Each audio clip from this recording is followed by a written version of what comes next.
Halo semuanya, selamat datang di kelas Santu episode ke-8.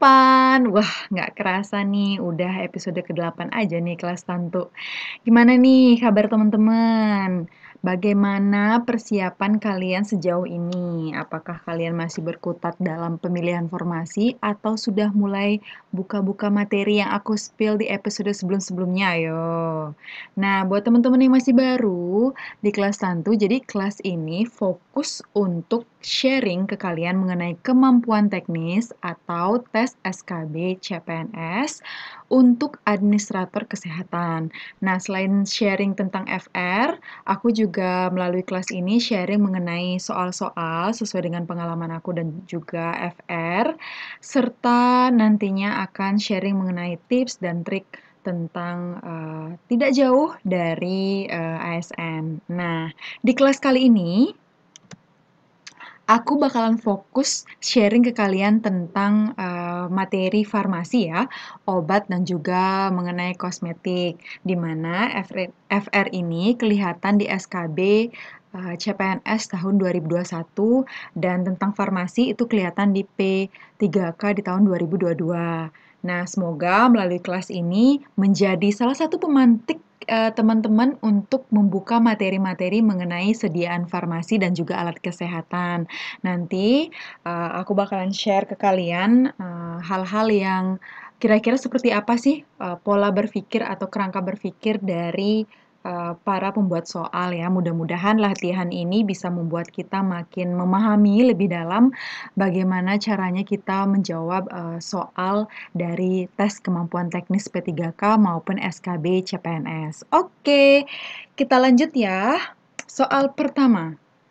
Pedagang besar farmasi atau biasa disebut dengan PBF. Nah, untuk teman-teman dari farmasi yang akan daftar Adminkes ya, pasti sudah familiar nih dengan soal-soal seperti ini.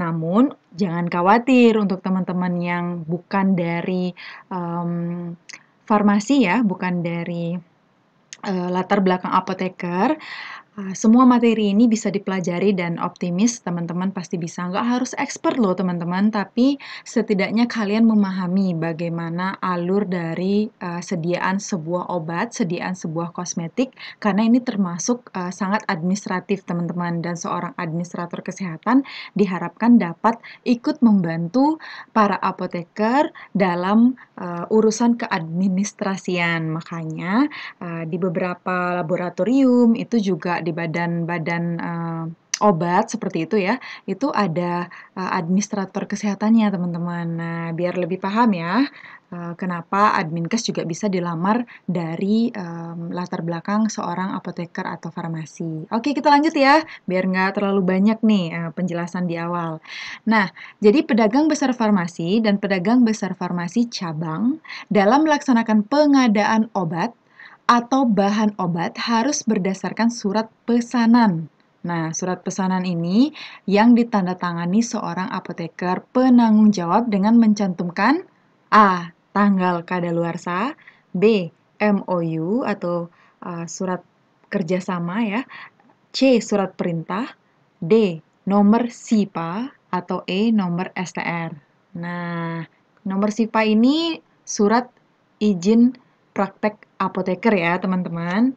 Gimana? Jawabannya adalah yap, benar. D, teman-teman. Pasti teman-teman apoteker udah teriak-teriak nih. Oh, jawabannya ini gampang nih, jawabnya D. Nah, benar, teman-teman. Surat izin praktek apoteker atau SIPA, pedagang besar farmasi dan pedagang besar farmasi cabang dalam melaksanakan pengadaan obat atau bahan obat itu harus berdasarkan surat pesanan yang ditandatangani oleh seorang apoteker penanggung jawab ya teman-teman, dengan mencantumkan nomor surat izin praktek dari apoteker. Oke, kita lanjut ke soal selanjutnya. PBF atau pedagang besar farmasi atau PBF cabang yang menunjuk apoteker lain sebagai pengganti sementara. Nah, misalnya dia sibuk ya, apotekernya, jadi dia melimpahkan tugasnya kepada apoteker lain sebagai pengganti, itu harus menyampaikan pemberitahuan secara tertulis itu kepada siapa, teman-teman? Apakah A. Kementerian Kesehatan, B. Kepala Dinas Kesehatan Provinsi, C. Kepala Dinas Kesehatan Kabupaten atau Kota, D. Gubernur, atau E. Bupati atau Wali Kota? Ayo, jawabannya mana, teman-teman? Ya, jawabannya B ya, teman-teman. Kepada Kepala Dinas Kesehatan Provinsi. Jadi, PBF atau PBF cabang yang menunjuk apoteker lain sebagai pengganti sementara itu harus menyampaikan pemberitahuan secara tertulis ya. Secara tertulis ya, teman-teman, bukan secara lisan, kepada Kepala Dinas Kesehatan Provinsi setempat dengan tembusan kepada siapa? Kepada Kepala Balai POM ya, kepada Kepala BPOM. Di provinsi itu ditembuskan kepada Kepala BPOM. Oke, kita lanjut ya, teman-teman. Izin edar dan persetujuan khusus ekspor obat berlaku paling lama berapa lama? Ayo, kira-kira nih buat para apoteker diingat-ingat lagi ya materinya. Apakah A 1 tahun, B 2 tahun, C 3 tahun, D 4 tahun, atau E 5 tahun? Ayo. Jawabannya adalah teman-teman. Jadi izin edar dan persetujuan khusus ekspor obat berlaku paling lama yaitu 5 tahun ya teman-teman selama memenuhi ketentuan peraturan perundang-undangan. Namun kembali lagi kalau misalnya ada pembaharuan sebuah regulasi yang sifatnya mendesak dan diberlakukan saat itu juga, maka walaupun belum mencapai 5 tahun ya harus diubah begitu ya teman-teman, harus disesuaikan karena kan memang regulasi kita itu bersifat dinamis. Jika ada hal-hal tertentu seperti misalnya kasus COVID kemarin kan banyak regulasi yang berlaku ya, yang baru sehingga kita harus bisa adaptif teman-teman. Jadi menyesuaikan dengan regulasi yang terbaru. Kira-kira seperti itu ya. Namun secara teori memang khusus dengan ekspor obat itu berlaku paling lama 5 tahun. Setelah itu ya harus diperbarui kembali. Oke, lanjut. Registrasi obat baru terdiri dari berikut ini, kecuali. Nah, apakah A. Registrasi obat baru dan produk biologi termasuk produk biosimilar, B. Registrasi obat generik, C. Registrasi obat paten nasional, D. Registrasi obat generik bermerek, atau E. Registrasi sediaan lain yang mengandung obat dengan teknologi khusus dapat berubah transdermal patch, implan, dan bed. Ayo teman-teman, yang mana kira-kira jawabannya? Ya, jawabannya C ya. Registrasi obat paten nasional yang tidak termasuk dalam registrasi obat baru. Kenapa nih kira-kira? Karena di sini kan ada kecuali ya. Diingatkan kembali ya teman-teman. Di video-video aku sebelumnya juga sudah mengingatkan kalian bahwa memang waktu yang terbatas, apalagi nanti ketika tes P3K itu ada sekitar 50 soal kemampuan teknis teman-teman. Jadi tentunya nanti ini cukup PR ya untuk lebih mendalami kemampuan teknis atau SKB CPNS khusus administrator kesehatan. Karena memang soalnya lumayan, 50 soal ini paling banyak di antara soal sosiokultural, wawancara, dan juga manajerial. Namun bukan berarti yang 3 tersebut tidak penting, teman-teman. Namun memang lebih banyak di kemampuan teknis yang teman-teman mungkin masih baru ya. Kalau kemampuan sosiokultural, wawancara, dan juga manajerial itu lebih bersifat kepada kepribadian, kewarganegaraan, pemahaman terhadap sikap kita berorganisasi, sikap kita beradaptasi di sebuah organisasi. Jadi, kalau kemampuan teknis ya benar-benar apa yang akan kalian kerjakan sebagai seorang administrator kesehatan misalnya. Jadi memang effortnya harus lebih besar, harus lebih memantapkan diri untuk belajar. Nah, jangan lupa buat teman-teman yang sudah mampir di video ini, subscribe dulu ya channel video aku supaya aku lebih semangat lagi. nih untuk benar-benar bisa sharing ke kalian lebih mendalam tentang banyak hal mengenai administrator kesehatan, khususnya FR di 3 tahun terakhir, di tahun 2019, 2021, dan juga yang paling teranyar P3K di tahun 2022. Mudah-mudahan insya Allah teman-teman dengan usaha kalian belajar dan juga meluangkan waktu untuk berlatih banyak soal, itu bisa mengantarkan kalian untuk menjadi ASN di tahun ini. Amin yang banyak. Oke, kita lanjut ya. Oke, penjelasannya gimana? Jadi registrasi itu ya teman-teman, itu terdiri dari 3 teman-teman. Jadi terdiri dari registrasi baru, registrasi variasi, dan juga registrasi ulang. Nah, registrasi baru itu ada lagi kategorinya teman-teman. Kategori 1, 2, dan 3. Kategori 1, registrasi obat baru dan produk biologi termasuk produk biosimilar.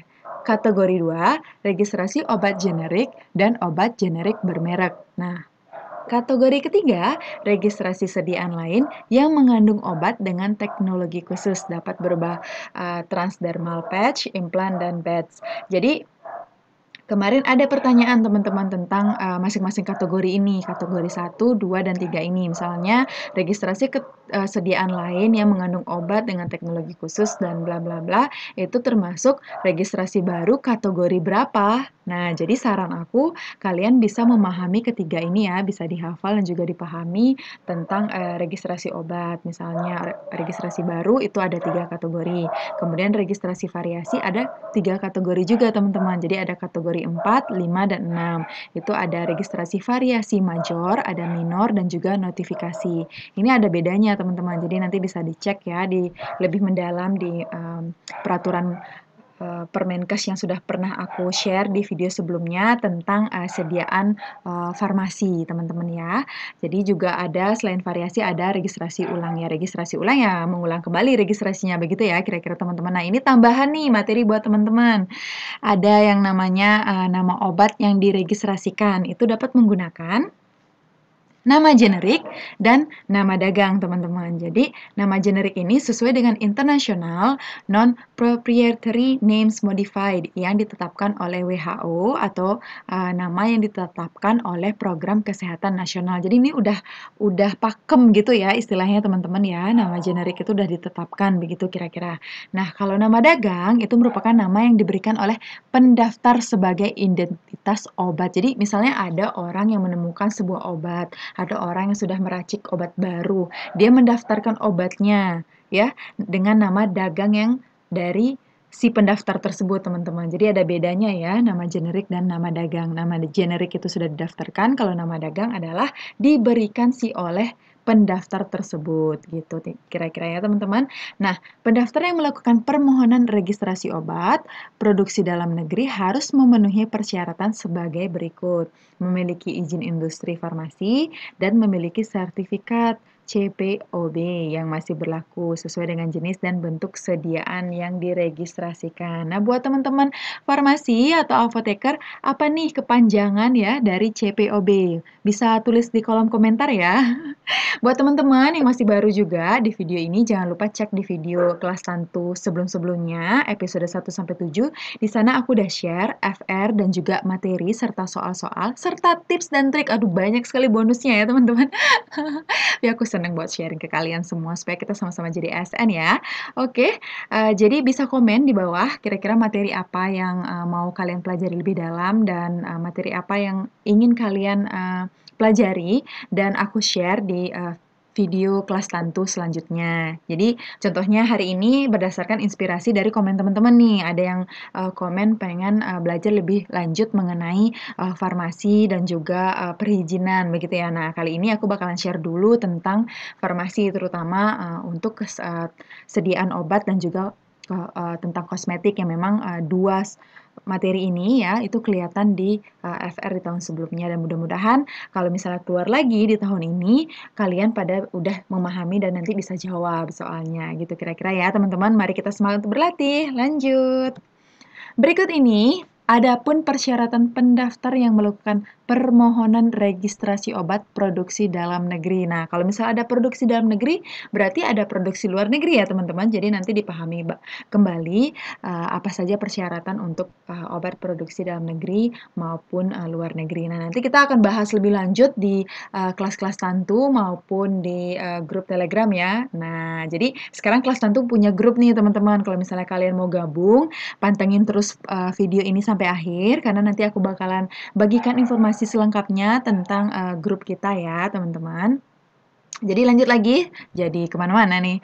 Jadi pilihannya ada A, memiliki izin industri farmasi, B, memiliki sertifikat CPOB yang masih berlaku sesuai dengan jenis dan bentuk sediaan yang diregistrasi, atau C, apoteker memiliki SIPA, D, A dan B benar, atau E semua benar. Ayo teman-teman, kira-kira yang mana nih jawabannya? Adapun persyaratan, jadi nggak ada kecuali ya teman-teman. Jawabannya adalah D teman-teman, jadi A dan B ya. Tadi udah dijelasin di slide sebelumnya ya. Jadi pendaftar yang melakukan permohonan registrasi obat produksi dalam negeri itu memang harus memenuhi persyaratan. Satu, memiliki izin industri farmasi. Dan yang kedua, memiliki sertifikat CPOB yang masih berlaku ya, sesuai dengan jenis dan bentuk sediaan yang diregistrasi.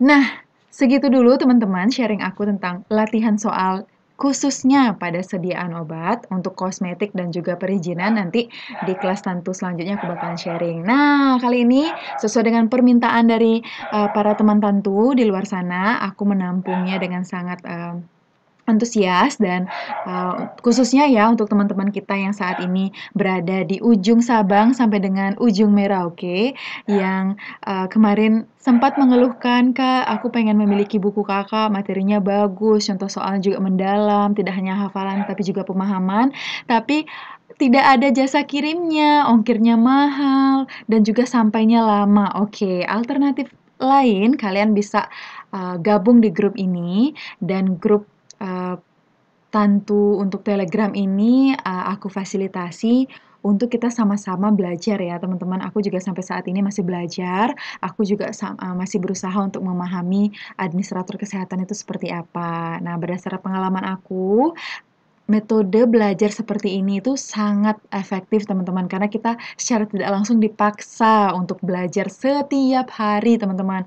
Tentunya kalian tidak memiliki waktu yang banyak ya, tinggal kira-kira 1 bulan lagi untuk persiapan kemampuan teknis ya, khususnya untuk tes P3K, dan kalau untuk SKB CPNS kalian punya waktu sekitar 1,5 sampai 2 bulan untuk tes SKB-nya, dan mudah-mudahan dengan strategi belajar ini bisa saling kita berbagi dan saling memotivasi satu sama lain. Makanya aku highlight bahwa ini grupnya dari, oleh, dan untuk para pejuang NIP di tahun ini ya teman-teman. Nah, apa aja sih yang ada di grup Telegram ini ya? Aku sebenarnya mengkonsep ini sebagai sebuah grup belajar kelompok ya teman-teman. Jadi nanti ada ruang soal, ada kuis dan tryout, ada diskusi dan juga ada materi. Nah, di mana nanti akan ada 4 grup terpisah supaya terfokus, dan teman-teman yang sibuk kerja ya, apalagi yang sudah bekerja ya, pasti waktunya sangat singkat, waktunya terbatas, sehingga nanti setidaknya bisa fokus ya teman-teman. Kalau misalnya kalian ingin latihan soal, itu ada di grup soal. Kalau misalnya mau kuis dan tryout, ada di ruang kuis dan tryout. Kalau misalnya ada materi ya, itu kalian cari di ruang materi, dan diskusi ada di ruang diskusi. Jadi terfokus dan tidak tenggelam lah gitu artinya ya. Tapi tentunya ruang ini dibentuk supaya kita lebih terfokus dan presisi dalam mengikuti kelasnya dan juga mempersiapkan diri gitu teman-teman. Nah, kemarin belum terlalu detail aku jelaskan. Nah, sekarang aku akan sampaikan lebih mendetail lagi tentang konsep grup belajar kelompok kita ya di Telegram nanti. Kalau misalnya teman-teman yang udah pernah menggunakannya dan familiar, pastinya sekarang mudah-mudahan kalian lebih serius lagi dalam mengikuti proses belajar ini, sehingga harapannya ini akan efektif untuk mengantarkan kalian menjadi ASN di tahun ini. Nah, sistem belajar kelompok ini secara tidak langsung itu akan meningkatkan semangat belajar kamu, teman-teman. Serta pastinya akan memaksa kamu untuk membuka materi atau belajar setiap harinya. Sehingga grup ini khusus untuk yang memiliki niat yang bulat, tekad yang kuat, untuk menjadi ASN, teman-teman. Nah, tidak untuk orang yang hanya sekedar mau untung-untungan ya, teman-teman, tapi ini benar-benar untuk orang yang niatnya bulat, tekad yang kuat, serta berkomitmen ya, untuk benar-benar mewujudkan cita-citanya. Oke, aku jelasin sedikit ya. Khusus untuk materi. Nah, selain materi yang sudah, admin nanti ya, siapkan dan bagikan ke kalian ya, kepada, anggota grup, itu diharapkan, anggota grup juga berperan teman-teman, aktif. Jika menemukan materi, oke share aja di grup, nanti admin bakalan simpan, materinya di Drive dan juga di grup Telegram. Kalau misalnya nanti, kalian ingin mengakses keseluruhan lewat Drive juga bisa ya, nanti difasilitasi. Kemudian kuis. Nah, setiap teman tantu Oke, setiap anggota grup itu yang telah bergabung dalam grup belajar kelompok ini diwajibkan untuk membuat kuis di Telegram, teman-teman. Minimal 5 soal per topik bahasan per harinya. Jadi cuma 5 soal loh, teman-teman. Jangan lupa ya, misalnya setiap dini hari kalian baru bangun baca materi terus bikin soal, bikin juga jawabannya. Jadi nanti share di grup Telegram gitu pada saat waktu yang ditentukan, atau kalian juga bisa share sesuai dengan kesepakatan kita nanti ya. Kita ada briefing dulu sebelum kelasnya dimulai. Nanti kita briefing dan sepakat kira-kira kuisnya mau dimulai bersama-sama atau kuisnya akan dikerjakan sendiri-sendiri. Nanti kita briefing dan kita setting senyamannya anggota grup ya, berdasarkan kesepakatan kita. Jadi 5 soal per topik. Jadi nanti admin juga akan menyiapkan kuis buat kalian setiap harinya, namun kalian diwajibkan juga untuk membuat soal minimal 5 teman-teman ya, setiap harinya. 5 nggak banyak dong, sambil kalian baca, sambil bikin kuis. Nah, berlatih, langsung praktek, langsung dijawab, nah itu efektif teman-teman ya. Teknik seperti ini akan menambah daya ingat kalian. Kalau cuma membaca saja sekedar lewat, lama-lama lupa teman-teman. Nah, kalau misalnya kalian bikin kuisnya, kemudian kalian ulang ya, terus-menerus diulang, besoknya latihan lagi. Aduh, kayaknya aku belum terlalu paham nih tentang pemberdayaan masyarakat misalnya, atau tentang dasar-dasar admin kes gitu. Oke, besoknya lagi aku ulang lagi kuis-kuis yang sudah dibuat sama teman-teman di grup. Jadi setidaknya kalian bisa flashback lagi, bisa ingat lagi, jadinya waktunya akan lebih singkat. Kalian nggak perlu lagi baca materi, jadi kalian tinggal latihan aja deh lewat kuis. Gimana? Efektif kan? Oke, selanjutnya Zoom. Nah, aku memfasilitasi juga Zoom nanti teman-teman. Jadi, kita akan bertemu secara daring. Ini bertujuan untuk diskusi materi, sharing pengalaman, dan akan dilakukan lebih intens teman-teman. Akan intens, bisa jadi akan setiap hari kita lakukan Zoom ini saat sudah berlangsungnya tes ya. Jadi nanti teman tantu itu diharapkan dapat ikut berbagi pengalamannya saat tes, teman-teman. Jadi, setidaknya kita memiliki gambaran yang lebih spesifik, lebih, mengkerucut tentang apa saja sih materi yang akan kelihatan di tes nanti. Nah, terus lanjut tryout, itu akan disusun sebanyak 50 soal oleh admin dan juga oleh kelompok dari anggota grup. Nah, nanti anggota grup akan dibentuk kelompok-kelompok, nanti akan dibagi kelompoknya, dan setiap kelompok diwajibkan untuk membuat 50 soal, ya. 50 soal ini untuk kita sama-sama try out nanti teman-teman setiap weekend ya. Nanti waktunya ditentukan, nanti aku spill jadwalnya. Jadi, kenapa 50 soal? Itu berdasarkan kemampuan teknis P3K, teman-teman. Nah, kalau misalnya untuk SKB CPNS nanti butuh 100 soal, tinggal 2 kali aja mengerjakan soalnya. Jadi dikondisikan saja ya, teman-teman. Yang jelas tryout-nya dibutuhkan 50 soal dan setiap minggu kita akan tryout ya teman-teman. Jadi nanti kalau misalnya ada teman-teman yang dari teman kelompoknya ingin berbagi tryout itu melalui Google Form juga bisa, lewat kuis Telegram juga bisa. Jadi opsional nanti ya teman-teman.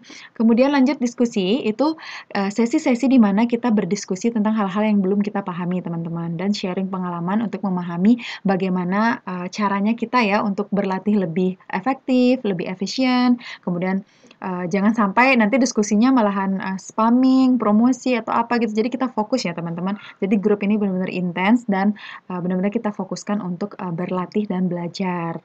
Nah, nanti ya, seluruh data-datanya ya teman-teman, di grup itu dapat diakses secara internal selamanya ya teman-teman, dan juga akan di-backup di Drive. Jadi Drive itu akan aku khususkan untuk kalian bisa backup itu kalau kalian butuh, sehingga nanti diharapkan setiap anggota grup dapat menjaga komitmennya untuk bekerja sama dengan baik dalam mengikuti proses belajar dan berlatih. Nah, mungkin teman-teman bertanya, ternyata grup Telegram ini butuh komitmen fee ya? Iya teman-teman, jadi butuh komitmen fee karena kita saling, menghargai waktu masing-masing teman-teman.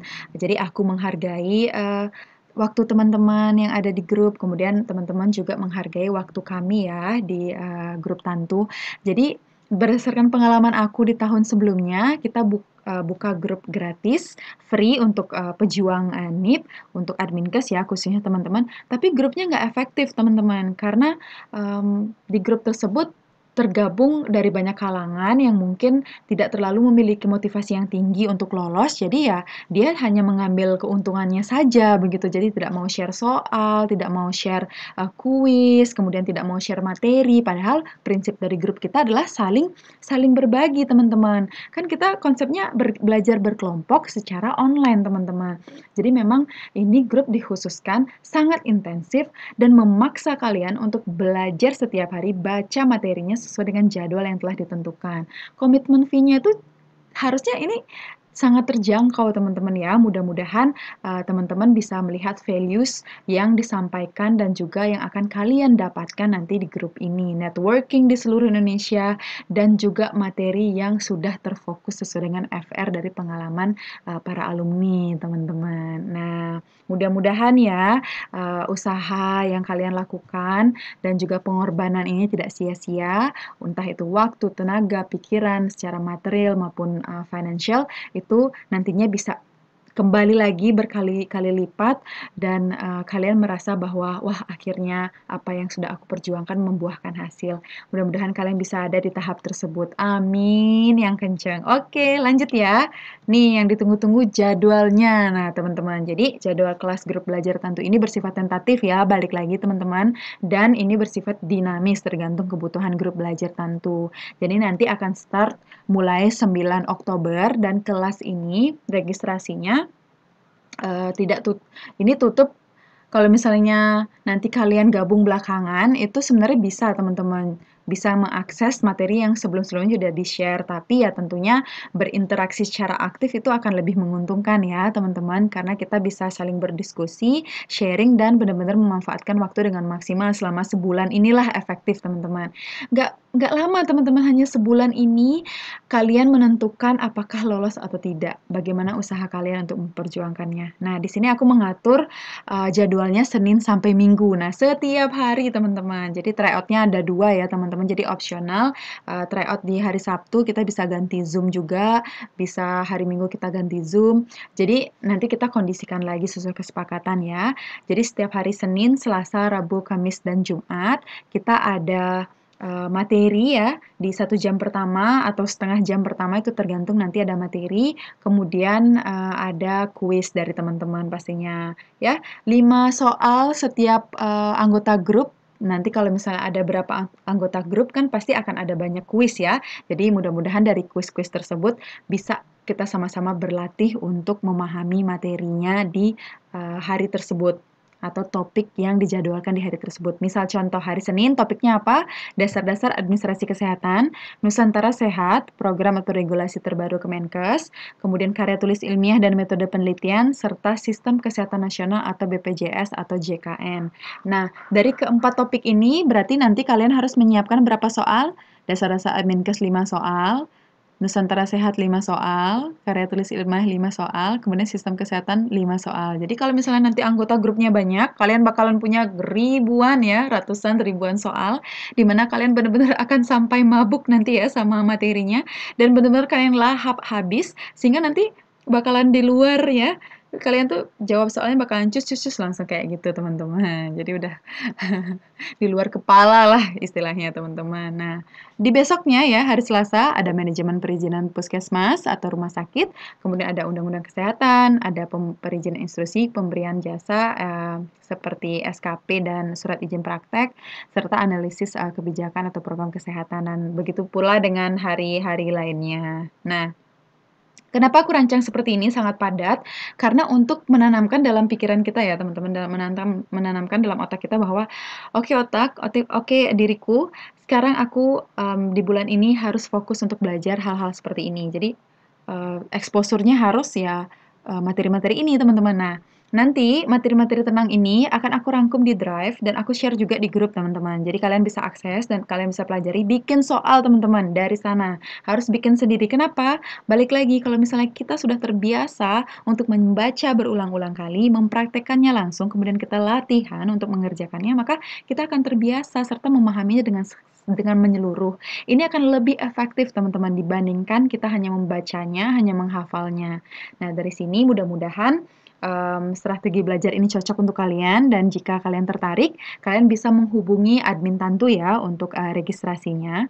Dan tryout ini dilaksanakan pukul 11 sampai 12 malam, 12 malam, sorry. Record videonya yang pukul 12 malam ya, teman-teman. Jadi kalau misalnya tryout itu setiap Sabtu Minggu itu dilaksanakan pukul 11 sampai 12 siang, teman-teman ya.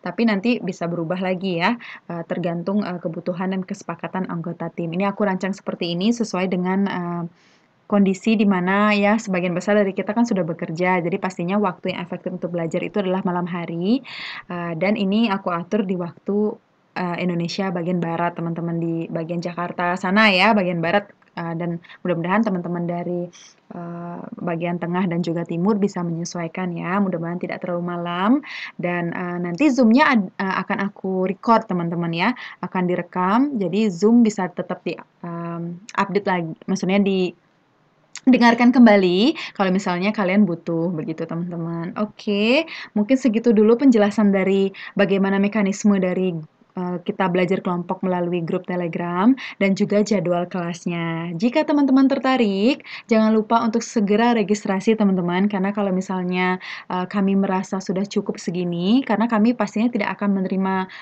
terlalu banyak ya teman-teman, karena tidak akan efektif. Sehingga kami akan benar-benar memfokuskan untuk orang-orang yang benar memiliki komitmen yang tinggi dan mau dan serta mampu untuk belajar bersama grup belajar Tantu ini. Karena memang ini benar-benar dirancang untuk teman-teman yang serius dan memantapkan niat serta memiliki tekad yang kuat untuk lolos ASN.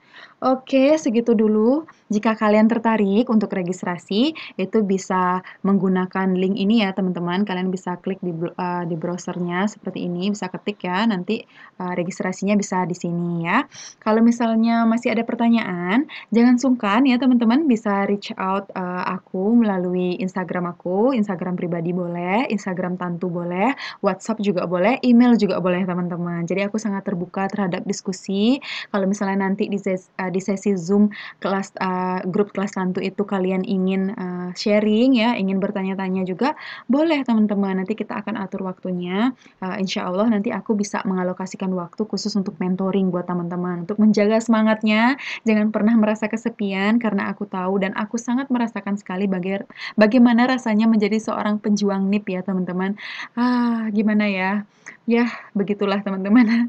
Jangan pernah patah semangat, walaupun kalian di luar sana sudah pernah mengikuti tes sebelum-sebelumnya, sekali, 2 kali, bahkan 4, 5 kali, belum juga lolos, mantapkan lagi persiapannya teman-teman, jangan ulangi lagi kesalahan yang sama, ubah strategi belajarnya, ubah cara belajarnya, dan cari cara belajar yang paling efektif dan paling efisien.